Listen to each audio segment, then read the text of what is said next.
We guide you through how to fix PayPal promo codes not working.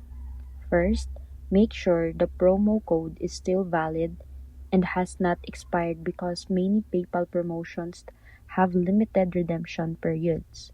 Next, check the terms and conditions to confirm your purchase qualifies for the offer, as some promo codes only work on specific products, stores, or minimum purchase amounts.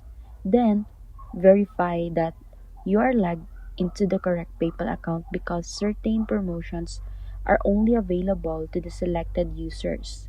If the code isn't applying, remove it and enter it again carefully to avoid typing errors or extra spaces.